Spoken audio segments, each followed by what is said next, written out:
There was no more sky. Not the kind Peter remembered anyway. Above Earth, the heavens had long since blackened into a thick veil of orbital debris and ruined satellites, their blinking lights like dying fireflies caught in eternal limbo.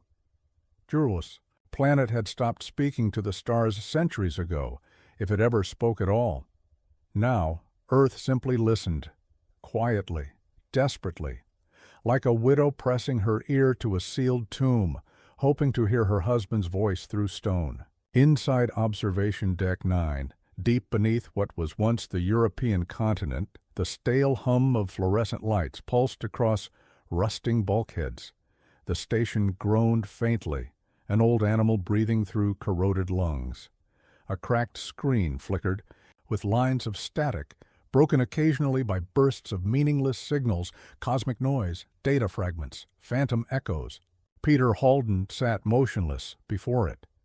His chair was worn bare at the arms, the padding eaten away by nervous hands over decades. In front of him, the screen stuttered and blinked. He didn't blink with it. He'd trained himself not to. Any shift in the screen could be it. The signal. The one they'd been waiting for, or pretending to wait for. He was 49, or maybe 52. The days no longer tracked cleanly. Outside the observation station, Earth was dead, or dying in ways that made the word alive meaningless. The surface had collapsed under centuries of miscalculation and arrogance, environmental failure, wars fought over evaporated rivers, mutated plagues unleashed from melting permafrost. Peter didn't care for the post-mortem. History was only ever written to comfort the guilty. He cared about what came next. He leaned forward, his breath fogging slightly in the chill of the sealed room. His fingers hovered above the input pad, long, pale fingers. He'd had too little sun for too long, and his skin had taken on a ghost-like quality. His eyes, sharp and cold, scanned the screen not for words, not even for sense, but for pattern, anything that broke the randomness, anything unnatural. And then it came. Not a message, not even a word, just a tone, low, subtle, half a frequency shy of audible. Peter didn't move. He simply listened. It was not the first time he'd heard something, but this was different. It wasn't background radiation. It wasn't the echo of a solar flare or the bleed of a derelict satellite broadcasting its own death rattle. This signal responded. Peter adjusted the tuner with shaking hands. The tone shifted again, rising, then falling, like a voice that forgot how to speak. Or perhaps remembered too well. He logged it, manually. The digital systems had degraded beyond trust decades ago. He opened a physical notebook, its leather cracked and stitched with tape, and scrawled, Day 11, 238, Arrow 3, P14, 19, UTC, signal burst detected, not organic, not terrestrial, approx. 0.04 Hz deviation, intentional. Pattern repetition. 5. Delay between tones. 7 seconds. He stopped writing, listened, waited. 7 seconds. Another tone. It was calling back. Peter stood for the first time in hours, maybe days. His knees popped like brittle twigs, but he didn't care. He rushed to the auxiliary console, activated a subroutine he hadn't used in 15 years. Response. Transmission Protocol Olympus. The code shimmered faintly on the screen. A message, short, simple, human, encoded in old Earth frequency bands and modulated into a binary echo. Earth receiving. Identify origin. He pressed send. A green light blinked. The machine spoke on his behalf. The room fell quiet again. Even the hum of the station seemed to pause. Peter looked at the clock. He knew better than to expect an instant answer, but his body still waited, tense, as if holding its breath. 10 minutes passed, then 30, then an hour, nothing. Peter sat back down, slowly. The screen returned to static, the signal gone as suddenly as it had come, but he didn't log loss of contact. Not this time. Because something was different now, it had heard him. And somewhere, across the great silence, something had blinked. The hiss of static still clung to the edges of the transmission, like the remnants of a dying scream. Peter sat frozen in his chair, eyes wide, ears straining as though the signal might speak again if he just willed it hard enough. But nothing came. Only the soft whir of the deep space relay and the distant mechanical hum of Outpost Thalos 7 orbiting the dead moon Gryeth. He replayed the message again. Help. This is Earth. Earth, please. His fingers trembled as he scrubbed through the audio, frame by frame, trying to isolate the origin. Every second of silence gnawed at his rational mind. Earth was gone. Gone. It had been 87 years since the homeworld went dark, swallowed in war, fire, and the chaos of evacuation. Everyone knew that. The remnants of humanity had scattered across the stars like ash. No one broadcast from Earth, and yet there it was. "I need someone to verify this," Peter muttered, but the words tasted sour. Who could he trust with this? The Sovereign Council. They'd archive it, dissect it, lock it away. The Technarchs? They'd erase it, then erase him. No, this was different. This wasn't data. This was a call, something primal and urgent, a plea wrapped in digital agony. Peter stood from the console and moved to the observation window. The stars beyond shimmered indifferent. Below, the moon's surface was riddled with scars from ancient mining operations, like a corpse opened for autopsy. Beyond that, black space, the same endless void Earth survivors now called home. He remembered stories from the elders. What blue skies looked like, how wind felt against skin, the scent of rain and soil. Peter had never seen Earth, not really. He was born aboard Ark Horizon, raised in vacuum corridors and fed on protein slurry grown in sterilized labs. Earth was a dream, or maybe a memory, implanted into all of them. But now, that ghost had whispered. He reached under the console and slid out a long-forgotten case. Inside lay a sleek, unauthorized data prism, the kind banned after the memory incursions. It sparked faintly as he slotted it into the interface, bypassing station security. If what he was about to do got traced, well, it didn't matter. Some truths were worth burning for. The AI core of the station, a dry voice named Ansel, flickered to life. Unauthorized prism detected. Encryption layer, Silica 9. That is a restricted override code, Bastion 50. Run all background noise analysis on the last.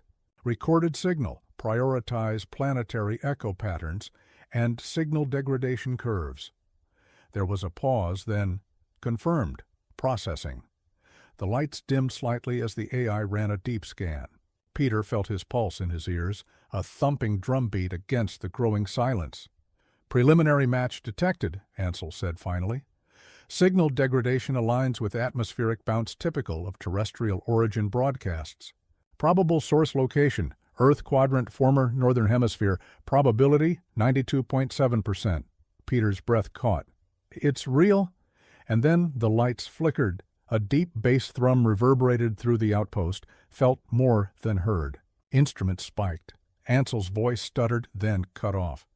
Peter rushed to the main display. The signal had returned, but it was different now. "Peter, you're not supposed to hear this. But you always did listen when no one else would." He staggered back from the console. "No! They lied to you." The voice was female, familiar. His chest tightened like a vice was clamped around. His lungs. He hadn't heard that voice since... Mother? The message ended in static. The silence that followed was thunderous. The outpost systems returned to normal, but Peter did not. His heart raced. His mind spun with possibilities, impossibilities. His mother had been listed among the missing during the final wave of Earth evacuations. Everyone had told him. She was gone, lost in the burn. But now, something was using her voice. Peter stared at the blinking cursor on the screen. One prompt, one option.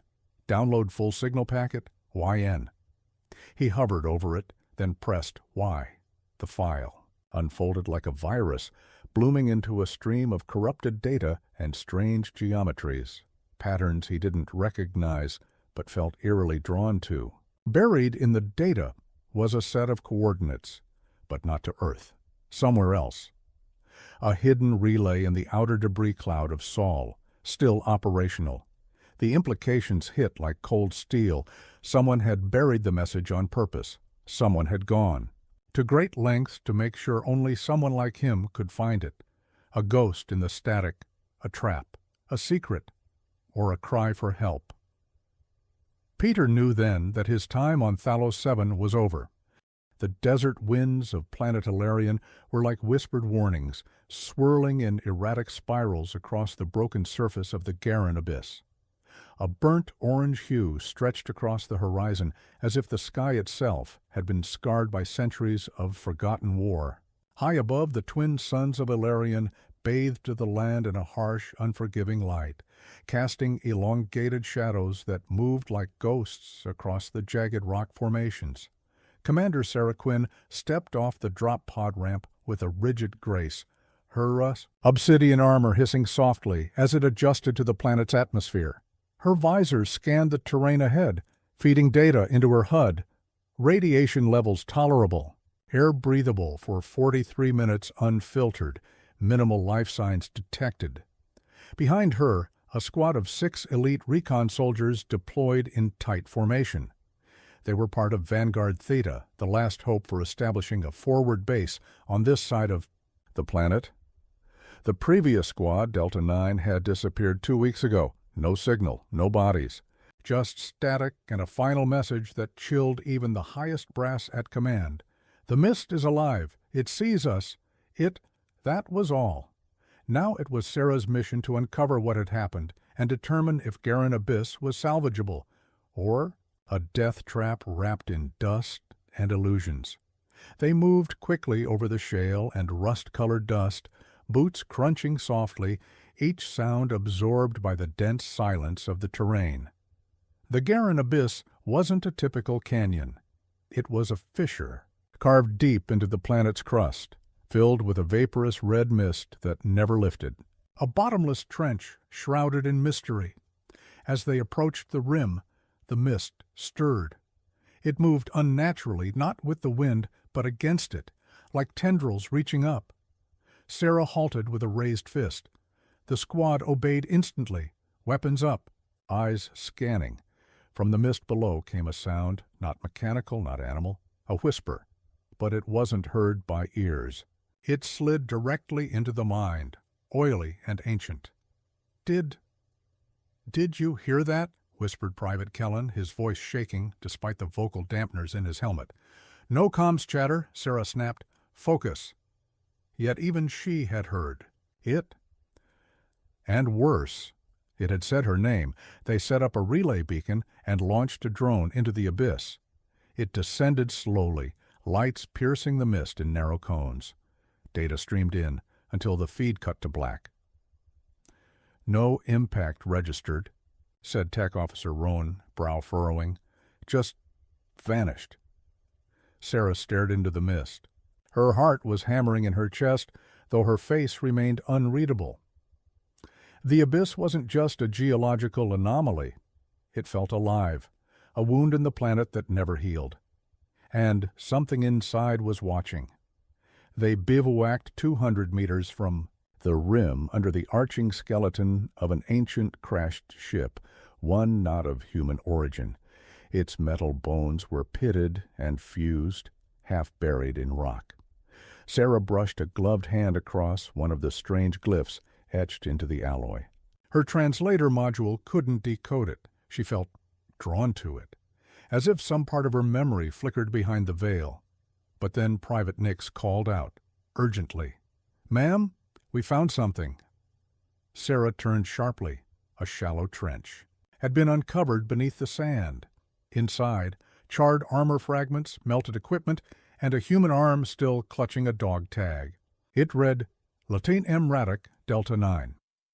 The skin on the arm was cracked like porcelain, not decomposed, hardened, fossilized. Roan scanned it. Impossible. This would have taken centuries to... But then the air shifted. The mist surged, forward with unnatural speed. It rolled over the ridge like a silent wave, devouring the sunlight. Visibility dropped to 2 meters.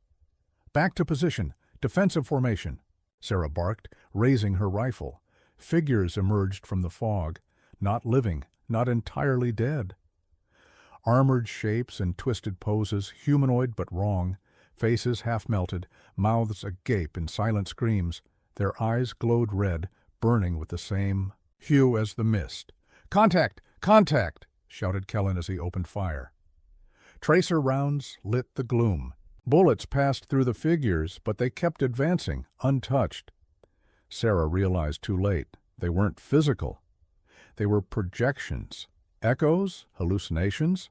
No. Worse. Recordings. The mist wasn't fog. It was memory. Weaponized memory. And it was learning.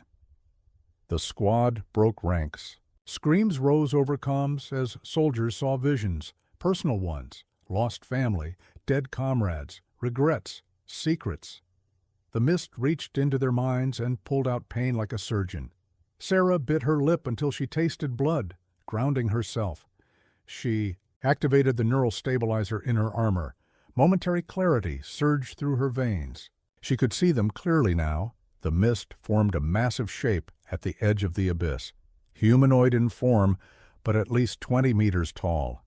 It had no face, only a swirling vortex of red energy where a head should be. It pointed directly at us. Her. The whisper returned. "You were always meant to come here, Sarah." Then came the final horror. A second dog tag clattered at her feet. She picked it up slowly. "See Dr. S. Quinn." Her own. It was charred, fossilized, ancient. Exactly like the other one. Her blood ran cold. "Fall back!" she screamed. "Full retreat!" But only 2 of the 6 remained, Roan and Nix. Together they sprinted toward the drop pod beacon, dodging. Illusions and ghosts, their minds unraveling with every step. The mist chased them like a predator. Just as they reached the ship, Rowan collapsed. "I saw my brother," he sobbed. He was screaming. He blamed me." "Get up, soldier," Sarah shouted, dragging him into the pod as Nick slammed the hatch closed and launched them skyward. As they ascended, the mist licked the hull. And just before they broke the atmosphere, Sarah looked down. The red mist had coalesced into a symbol across the surface of the abyss. Not a glyph.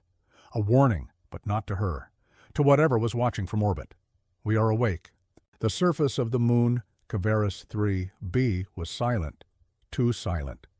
As Marcus stepped off the dropship ramp, the first thing he noticed was the absence of wind. The dust under his boots didn't stir.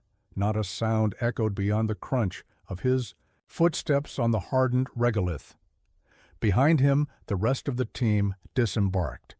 Lieutenant Reza swept the perimeter with her rifle drawn, visor tint flickering as her HUD scanned for threats. Dr. Velen was already activating her terrain probes while Sergeant Kell kept close, muttering status checks to his wrist console. Above them, Cavaris III, the gas giant, loomed monstrously in the sky, a swirling colossus of orange and crimson bands. Lightning flickered through its endless storms like the breath of a sleeping titan. "Are we sure this is the place?" Marcus asked, voice crackling over comms. "Coordinates match exactly," Velen replied.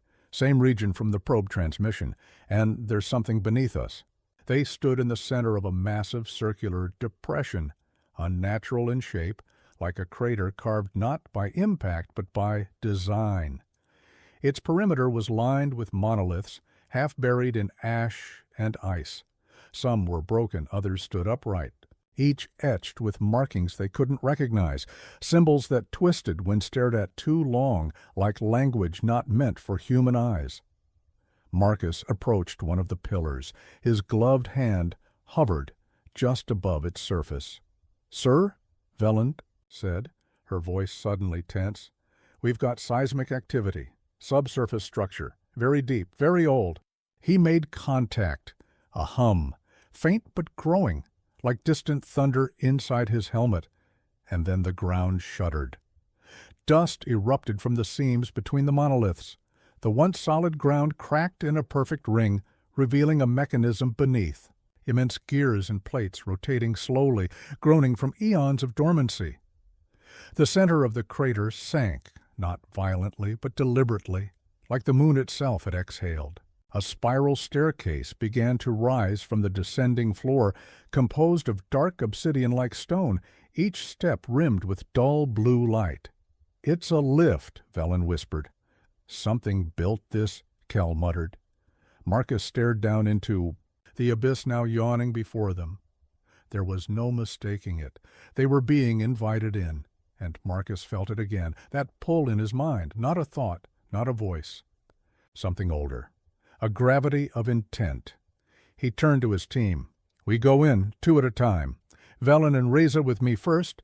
Kell, you hold the surface with the backup drone. If we're not out in an hour, get back to the ship and scrub." They descended. As the lift carried them deeper, the temperature dropped. The stone walls around them pulsed with subtle lines of bioluminescence, forming shifting constellations, star patterns that didn't match any known maps. Marcus tried to trace them, but his eyes watered, his vision blurred. He stopped. "These are not stars," Velen said, stunned. "They're neurons." Reza frowned. "What?" "Not a sky map, a mind map. This isn't a building, it's a brain." The lift stopped. They stepped into a vast underground chamber, spherical, cathedral-like, and impossibly tall. Gravity shifted slightly. The air was breathable, but laced with a faint metallic taste. In the center of the chamber floated a monument unlike anything Marcus had seen. A statue? A construct? No. A figure. Humanoid, giant. Suspended in energy, neither alive nor dead. Skin translucent, tinged pink like quartz, its veins glowing faintly beneath.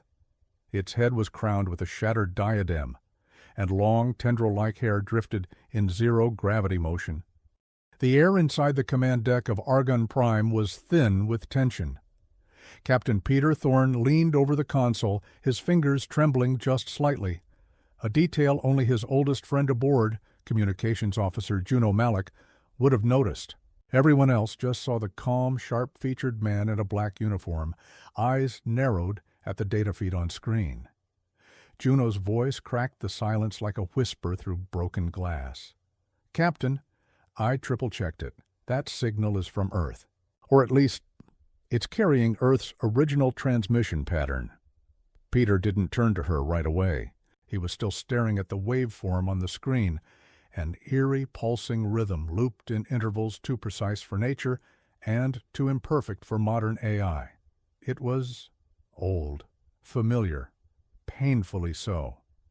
"But Earth's gone," said Dr. Emra Vale, the mission's chief exoplanetary scientist, from across the deck. Her voice was clipped and analytical, the way scientists sound when they want facts to overpower fear. "Our planet was incinerated 124 years ago. There's nothing left to transmit from. Unless someone, or something, is transmitting as if—" "They're from Earth," Peter said finally, his voice gravel low. "To draw us in." The crew exchanged glances. A few backed away subtly from their consoles, as if the signal might somehow leap off the screen and infect them. Juno exhaled slowly and reran the decryption protocol. "It's not just static. There's language embedded in the signal. English, but distorted, like it's passing through layers of interference or being mimicked by something that doesn't quite understand how it works." Peter's mind raced. He'd reviewed thousands of phantom signals in his career, ghosts of satellites lost in deep drift, space junk bouncing off long-dead relays, but nothing like this. This was a call, a precise echo of a dead civilization. "Project it," he ordered. The lights dimmed slightly as a holographic waveform flickered to life in the center of the command deck. It began to shift, swirl, then the voice emerged. It was female, warped. fragmented by time or tampering, with certain syllables stretched unnaturally long, others cut off in mid-sentence. If any. Survivors, this is Earth's last signal. Repeat, do not return. Planet compromised. We are not alone. It cut off with a harsh buzz that made several crew members wince. No one spoke. The words "do not return" echoed in Peter's mind like a scream under ice. "But it's coming from the direction of Earth's original position?" Emra asked, leaning forward, her tone less dismissive now. "No," Juno said grimly. "That's the thing. It's coming from within the gravity shadow of that rogue planet ahead of us. Sector Delta 3. We're less than 0.7 AU from it." Peter stared at the stellar map. The rogue planet, unnamed, unmarked on any chart, obscured by a collapsing micro-nebula, had appeared 3 days ago on their scans. At the time, it seemed like just another dead hunk of rock drifting through space. But now... "Change course," he ordered. "Bring us closer. No landfall. We hold orbit and send drones." Juno's voice wavered. "Sir, if this is some kind of trap, then it's the oldest kind," he said, a voice calling for help. "We answer it." As Argon Prime turned toward the signal source, the deck's artificial gravity groaned slightly, a sound the crew had come to associate with danger. The stars twisted just outside the forward viewport, stretching unnaturally as the planet loomed ahead, black as death, and just as silent. 6 hours later, the drone footage came back. The rogue planet's surface was unlike anything they'd seen before, scarred by massive circular impressions, like gigantic impact craters, but too symmetrical, too deliberate. Some were partially buried under layers of glass-like sand. Others glowed faintly with residual radiation. Above the largest crater stood a structure, man-made, or at least designed. "That architecture," Emra murmured. "It's Earth era, like pre-collapse bunkers. That shouldn't be possible." The structure was partially buried, its upper levels exposed like broken teeth jutting from the ground. Solar panels lined the walls, old models, outdated by centuries. But what chilled Peter most was the flag flapping in the windless void. It bore the Earth Unity seal, scratched, sun-faded, still recognizably human. "How could this be here?" Juno asked, her voice barely audible. Peter didn't answer. He couldn't. His thoughts were caught somewhere between dread and instinct. Every bone in his body screamed, "Don't land." Every fiber of his soul begged, "Go down there and find out who called for help." The signal began again. This time the voice was clearer, no longer warped. "Peter, it's me. Don't leave me here." He froze. His chest went cold. The voice was unmistakable. It was his sister, dead 40 years ago. Burned alive during the final riots of New Lisbon just before Earth fell. She was gone. And yet, her voice now echoed from a planet light years away. The night on Earth was no longer defined by the gentle rhythm of the moon. It was darker than it had any right to be, thicker somehow, as if the stars had turned their faces from the planet in shame.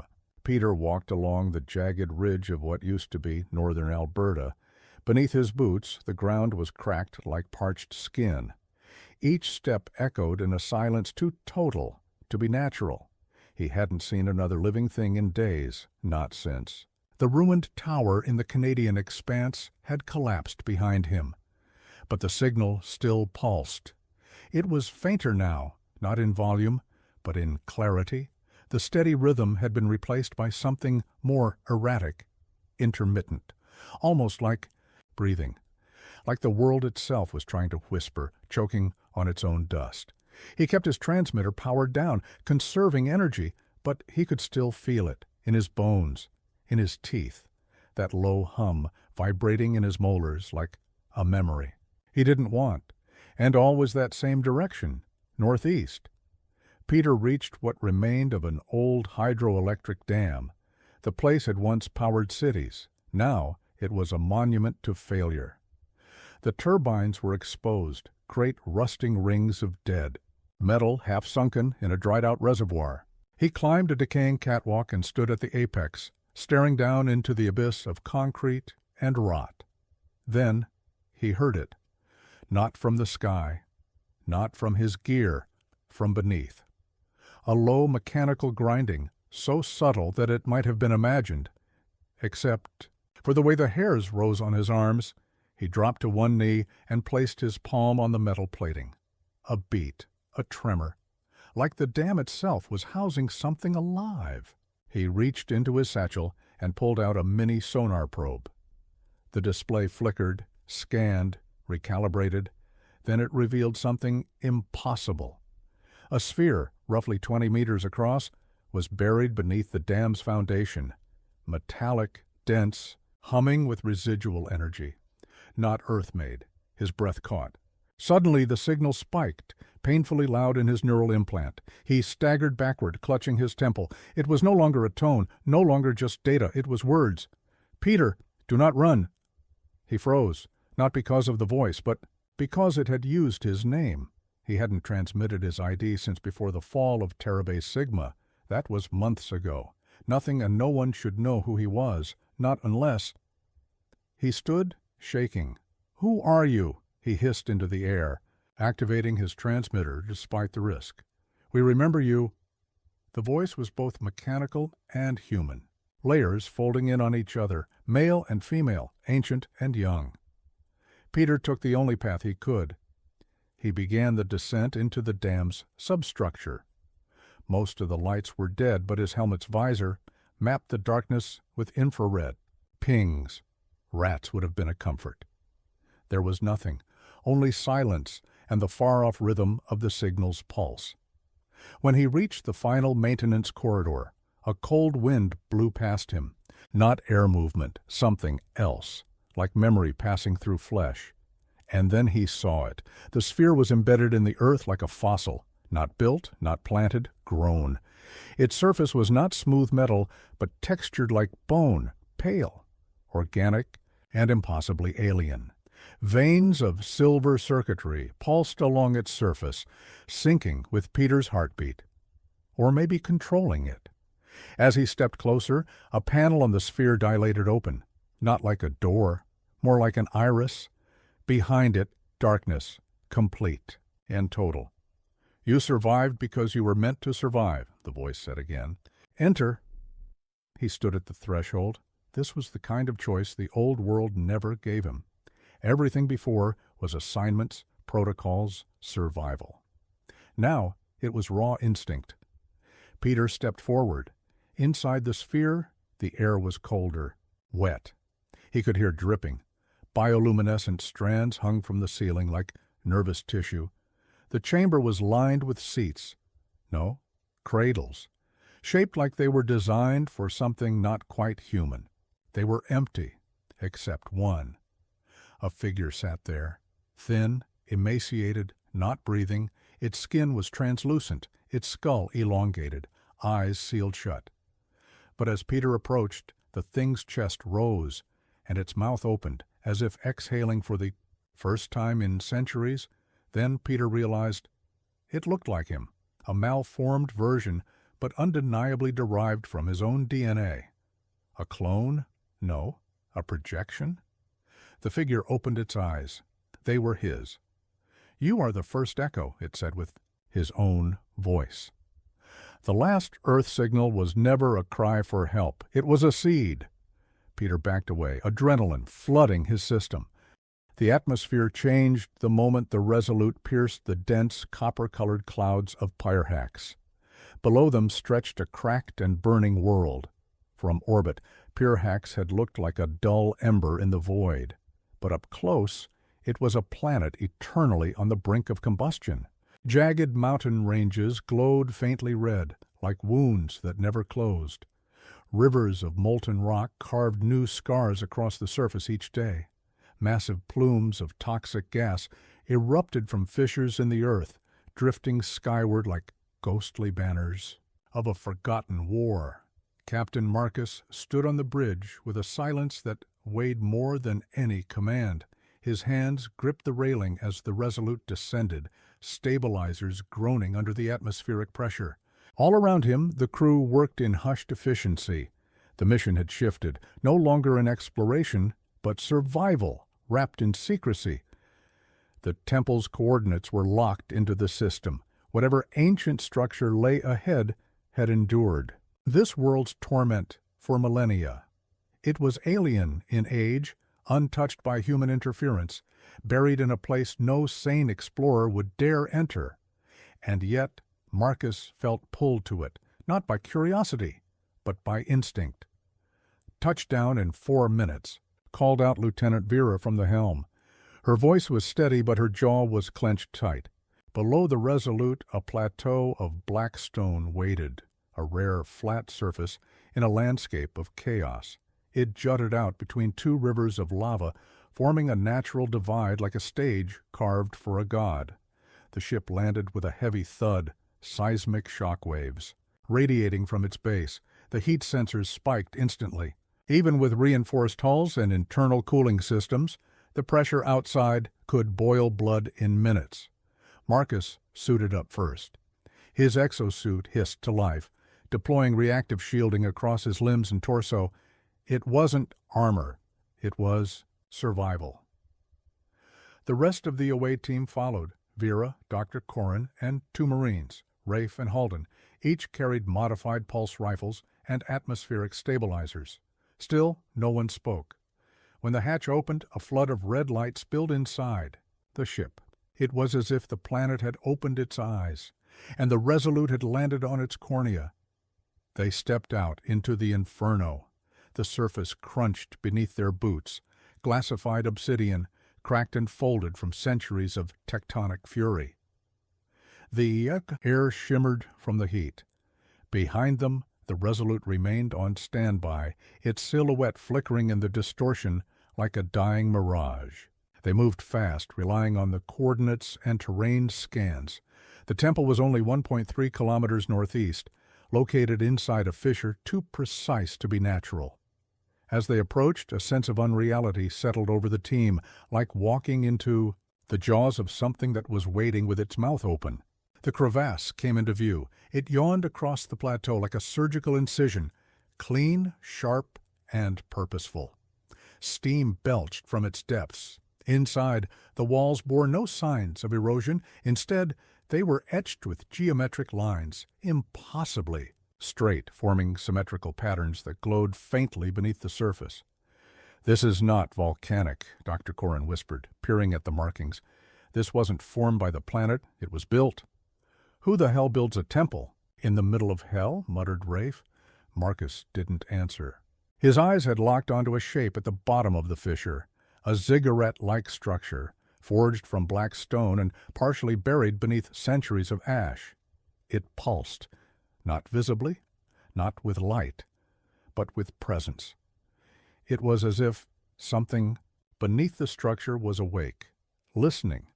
They climbed down the fissure carefully, the temperature sensors screaming, their oxygen packs struggling to stay ahead of the burning atmosphere. As they neared the temple's surface, something strange happened. The heat stopped. One step, the temperature was near lethal. The next, it was mild, cool even. They all paused. The temple had an energy field invisible to the eye, but absolute in its control over the environment. Vera held out her arm, past the boundary. Her suit's sensors spiked. She pulled it back. Normal again. Dr. Corrin looked up at Marcus, fear mingling with awe. "This isn't shielding, it's terraforming, localized atmospheric manipulation. No human tech could do this, not even Virelian." Marcus approached the temple. It was massive, at least 6 stories tall, its surface covered in engraved pictographs of beings neither entirely humanoid nor beast. Each carving had the same feature: empty eye sockets, wide open mouths, and something swirling above their heads, a halo, perhaps, but fragmented, like broken circuits. They reached the entrance. There were no doors, only an open passage into blackness. "Lights," Marcus ordered. The team switched on their helmet lamps. The beams barely penetrated the gloom. Inside, the temple was unnaturally still. No echo, no wind, no sound. It wasn't just quiet, it was void. They walked into the dark. The interior walls were obsidian mirrors, perfectly smooth, reflecting their shapes with a half-second delay, as if the temple itself took time to understand what it was seeing. Strange glyphs lined the walls, alien, shifting slightly when viewed from the corner of the eye. At intervals the hall opened into alcoves containing towering statues. Each statue was a different humanoid shape. Each had no face. One was holding what looked like a sun in its hand, frozen mid-explosion. Another cradled a planet split in half like a broken fruit. One was simply kneeling, head bowed, arms extended as if offering something invisible. Dr. Corrin was breathless. "They're not gods, they're memories." Suddenly Vera stopped. "Captain, look!" Ahead, the corridor ended in a great chamber, its center occupied by a stone obelisk. It floated inches above the ground, spinning slowly. At its core, a sphere of light, swirling with symbols too fast to read. The light pulsed once, then again. The obelisk began to speak, not with words, but with thoughts. Invasive, overwhelming thoughts. "You are late." Marcus staggered. His mind was no longer his own. He was seeing something. No, experiencing it. A war in a forgotten galaxy, ships that folded time, beings with bodies of light. And then the collapse. A silence that devoured entire realities. A weapon, hidden, sealed in a vault of heat and time. The temple. He fell to one knee. Around him the others were frozen, caught in the same vision. The obelisk pulsed again. "The vault must not be opened, yet you have come." Marcus clenched his fists, teeth gritted. "Why? Why show us this?" The answer struck like a thunderclap. Inside his skull. "Because one of you already has the key." Silence. Then a sound they hadn't heard in hours. A scream. It was Rafe. He had collapsed, convulsing, his suit failing as his body arched unnaturally. His eyes, through the visor, were glowing with the same light as the obelisk. Marcus ran to him, shouting his name, but Rafe was already gone, and something else had taken his place. The silence inside the derelict outpost was unnatural, not the silence of abandonment, but something more calculated, as if sound itself had been evacuated. Peter's boots thudded softly against the metal floor, but the sound died an inch away from his ears, swallowed by invisible forces. Each corridor twisted like intestines carved into the hull, and the deeper he ventured, the more oppressive the silence became. Around him, shattered consoles flickered with intermittent light. Symbols from a forgotten dialect glowed faintly across cracked monitors. Time had corroded the station's walls, but something else had hollowed out its soul.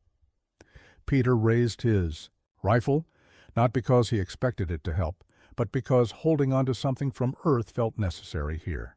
Behind him, the rest of the expedition trailed cautiously. Reyna, the linguist, whispered something to herself as she scanned the walls with her multi-lens visor. Arun kept his pulse hammer low but ready, eyes darting from shadow to shadow. At the heart of the station, they found it. A chamber unlike the rest, tall, circular, cathedral-like. Its walls were lined with thousands of small crystalline nodes, like stars frozen in glass. In the center stood a pedestal, above which a suspended sphere pulsed with black-blue energy. It throbbed in rhythm with their hearts until, inexplicably, their pulses began sinking to it. "Recording nodes," Reyna breathed.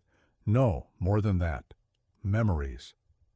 She approached one of the walls, fingertips hovering above a cluster of the crystals.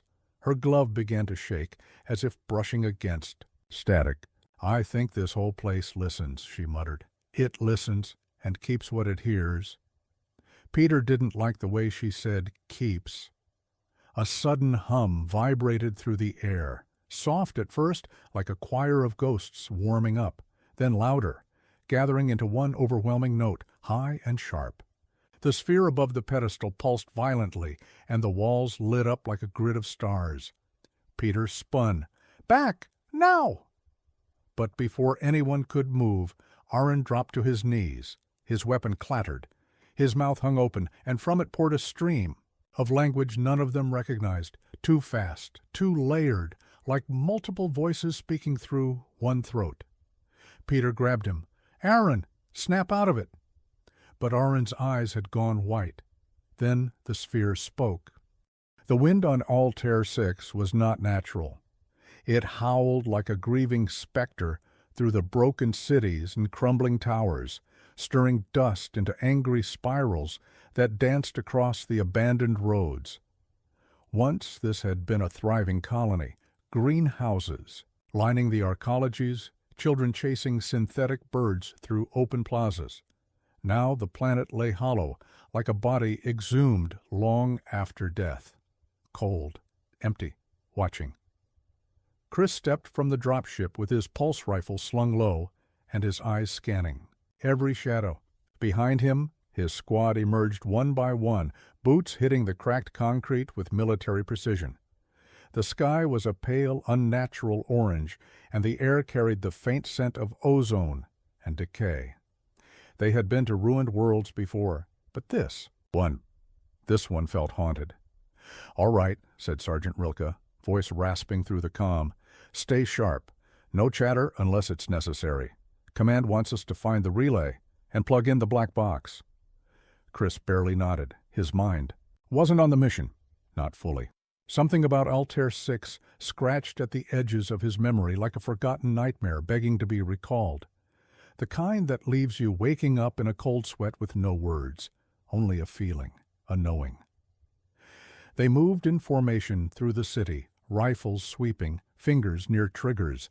The buildings were brutalist, thick stone and metal, like bunkers stacked into the sky. Many were half collapsed, consumed by rot and time. Their footsteps echoed in the emptiness like drumbeats in a tomb.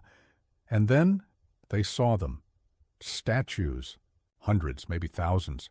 They lined the streets, stood in courtyards, crouched atop rooftops like sentinels. All identical, all shaped like humans, but not quite. Too tall, too lean.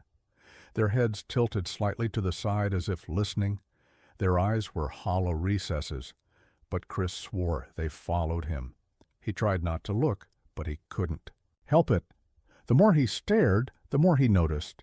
The way their hands gripped invisible weapons, the subtle twist of tension in their necks, the way their feet dug into the ground like they had stood in position for centuries without moving. "These weren't here in the last recon images," muttered Anders, the squad's recon specialist. "Satellite didn't pick up a single structure like this. What the hell?" No one answered, because no one knew. They continued deeper into the city, into what had once been the administrative center. Chris caught a glimpse of a mural on a half-buried wall, a depiction of Altair 6's colonists harvesting a strange, glowing crystal from the mountains. Its light was painted in violet and silver, radiant and dangerous. Beneath it, a phrase. In Old Terran Latin, ex lumen veritas, ex veritate ruina. From light, truth, from truth, ruin. He didn't like that. They reached the relay hub, a towering black spire in the middle of a shattered square. The entrance was still intact, though the security locks were fried. Rilke signaled for breach protocol. Drones buzzed in, scanning for threats, but there was nothing, just silence. Inside, the walls were covered in growth, not moss, something else. Pale strands like neural threads, pulsing softly with bioluminescent light. It looked organic, but mechanical in origin. The further in they went, the more it covered the walls, and the more erratic their comms became. Static, echoes, whispers. At first, Chris thought it was just interference. Then he heard his name. A soft voice, familiar, female, Sarah. He froze. The others didn't notice, too focused on securing the area. Chris broke formation without realizing, his feet moving, on their own, deeper into the structure. The voice was clearer now, more insistent. It wasn't random, it was calling him. He turned a corner and found a chamber. In the center stood a terminal, old but still operational. The room was lined with screens, each flickering with ghostly footage, people walking through the city, laughing, living, and then suddenly screaming, looking to the sky. On one screen he saw them, the statues, but they were moving, fast, too fast. The footage cut out just as one turned to the camera, its hollow eyes flaring with blue light. Chris's breath caught in his throat. He approached the terminal. On its cracked screen, a message blinked in pale cyan. "We tried to warn you. It saw us see it. It is not gone." Suddenly, static. All screens flared white, then black. Behind him the others arrived, weapons raised. "Chris, what the hell are you doing?" Rilke barked.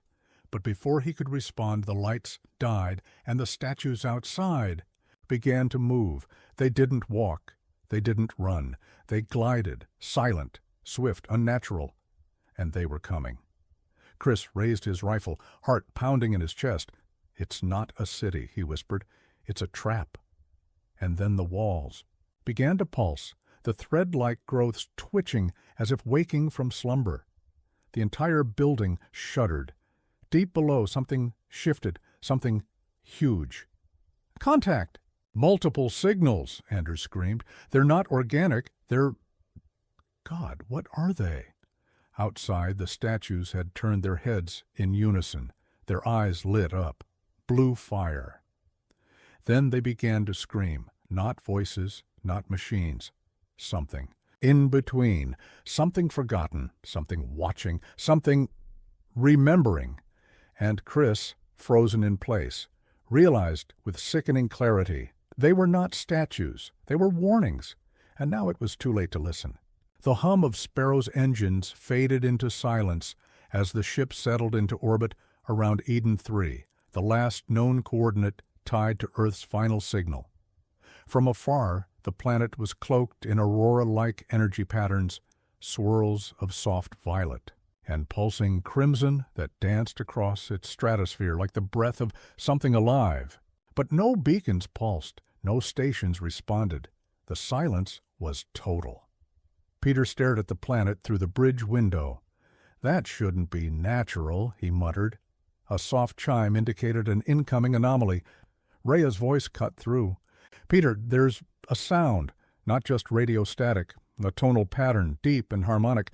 It's almost musical." Peter turned. "Can you isolate it?" "I already did." She pressed a few keys, and the sound piped through the internal comms. A low, vibrating chord that seemed to hum beneath your thoughts rather than in your ears. It wasn't random. It pulsed in sequences, intentional. They looked at each other. Even Mara, usually skeptical of the unknown, leaned in with a frown. "It's like a whale song, but not from any species we'd know." Rhea's eyes were wide now. "It matches the Earth signal, the frequency, the pattern, just slowed, as if it's being replayed but refracted through something massive." "Or alive," whispered Mara. Peter stood tall. "Prep the dropship. We're going down." They broke through Eden 3's upper atmosphere with minimal resistance. There was no turbulence, no storms. Just the silence of a world that waited. Below, the planet looked impossibly still. The terrain was vast and smooth, like glass plains interrupted by the spires of organic rock, not jagged, but grown. As they flew lower, vast valleys of crystalline geometry stretched for miles, shimmering like memory etched into stone. "Peter," Rhea said from her station, "there's no tectonic activity, no magnetosphere fluctuations, and yet I'm picking up thermal pulses.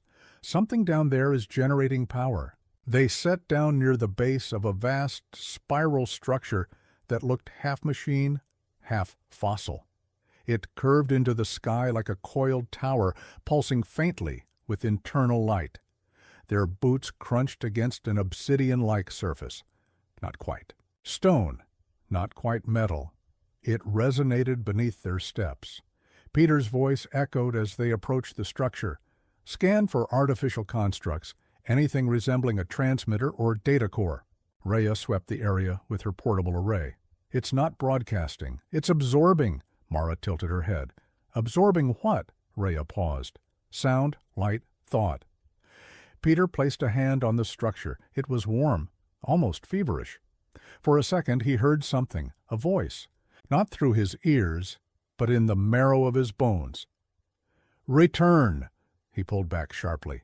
"Did you hear that?" The others looked shaken. Mara nodded. "I didn't hear words, but something brushed me, like a memory I didn't own." Rhea's hands were trembling slightly as she examined her gear. This thing is alive. Or remembering life. The architecture is recursive. It's mimicking brain patterns, fractal structures, like neurons. Peter's breath caught. "You're saying this tower is a mind?" "No," Rhea said. "I think it's an echo of one." They found the core chamber deep inside, a hollow cavity lit from within by suspended strands of glowing filaments. They looked like jellyfish tendrils, floating in place, humming with the same tone they'd heard in orbit. In the center, a pedestal, not mechanical, not natural, something in between. A sphere hovered just above it, slowly rotating, emanating, pulses of that same impossible sound. Peter stepped forward. This is where the Earth signal was transformed. He reached for it, but Rhea grabbed his arm. "Wait, the signal didn't just bounce off this planet, it was replied to." Peter's blood ran cold. Rhea continued, "Whatever built this, it's not just repeating our signal. It understood. It reconfigured it, maybe even spoke back." Mara had her weapon drawn now, eyes scanning the shadows. "Then what the hell are we walking through? A temple? A tomb?" "No," Peter whispered, piecing it together. "A resonance chamber. This whole structure is a translator, a mind built to reflect minds. That's why the echo feels like us." Then the humming shifted. The filaments began to pulse faster. The sphere glowed brighter, and the air turned electric. The walls shimmered, not with light, but with impressions. Faint, translucent outlines of human faces appeared in the walls. Old, young, some smiling, some weeping. They weren't ghosts. They were memories. "Peter," Rhea gasped, "it's Earth. These are our people." Peter's heart pounded. "No, these are the people who heard the signal before us." "We were the first," said a voice from nowhere, "not over the comms, not through sound." They turned to see a figure forming from the filaments, humanoid, tall, but without distinct features. It shimmered with starlight as though made from nebulae. "Your signal found us," we answered, "but your world was already fading." Peter stepped forward. Breath caught. "Who are you?" "Not who. What was left? We are the mirror. You sent a cry into the dark. We became the dark that could answer." Rhea was frozen, lips parted in awe. "They're not aliens. They're a construct. Born from our own message." The figure nodded, or seemed to. "Your echo shaped us. You made us in your image without knowing. And now you return to finish what began." Peter's voice trembled. "What began?" The figure extended a hand of light.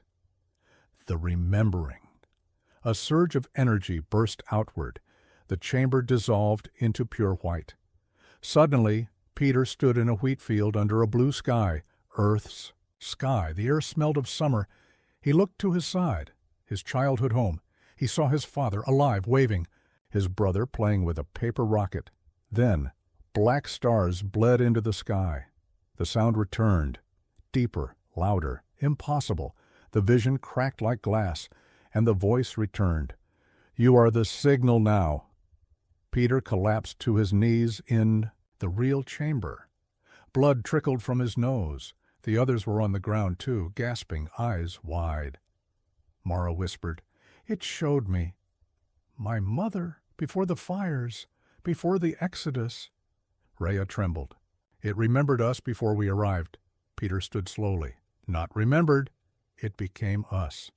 He looked back at the sphere. They weren't alone in the galaxy, but what they'd found wasn't an answer. It was a mirror, one that stared back with all the weight of human memory, and something else now layered beneath, something new, something becoming.